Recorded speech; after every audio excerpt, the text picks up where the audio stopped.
Keyboard लहान असेल किंवा मोठा असेल, प्रत्येक कीबोर्डमध्ये 2 ब्लॅक, 3 ब्लॅक, 2 ब्लॅक, 3 ब्लॅक हा सिक्वेन्स कॉमन असतो. म्हणजे कीबोर्ड एवढा असू देत, नाहीतर खूप मोठा असू देत. जिथं 2 काळी बटणं आहेत, त्याच्या मागून आपल्याला चालू करायचं. म्हणजे इथून किंवा इथून किंवा इथून.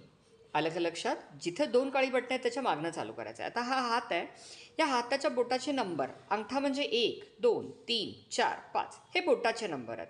सो मी जे काय नंबर म्हणतोय हे बोटाचे असणार आहेत. आता ह्या 2 काळ्या बटणाच्या पाठी इथे अंगठा घ्यायचा 1, मग दुसरं बोट 2, मग 3, मग परत अंगठा 1, 2, 3, 4 आणि 5 सलग वाजवलं. म्हणजे ह्या पांढऱ्या बटणापासून इथपर्यंत मी वाजवलं.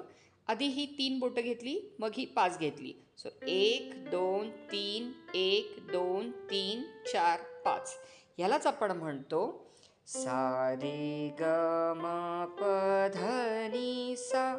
किंवा ह्याला काही जण C D E F G A B C किंवा ह्यालाच डू रे मी फा सो ला टी डू असं म्हणतात.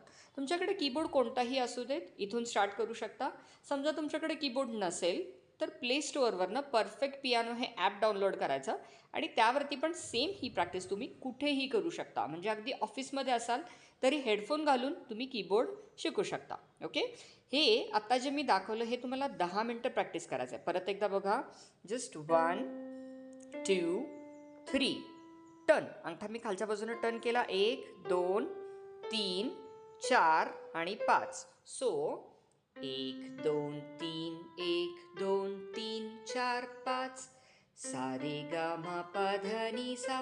बोटाचे नंबर 1, 2, 3, 1, 2, 3, 4, 5.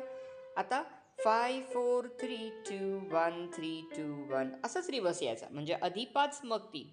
म्हणजे मी या शेवटच्या बटनापासून 5, 4, 3, 2, 1, 3, 2, 1 1, 2, 3, 1, 2, 3, 4, 5 5, 4, 3, 2, 1, 3, 2, 1. आलं लक्षात? सो पहिल्या भागामध्ये एवढं इनफ आहे. तुम्ही एवढंच प्रॅक्टिस करा जोपर्यंत हा स्पीड येत नाही. सा रे ग म प ध नि सा सा नि ध प म ग रे सा C D E F G A B C. चलो सेकंड पार्टमध्ये असंच काय तर शिकू. Bye bye.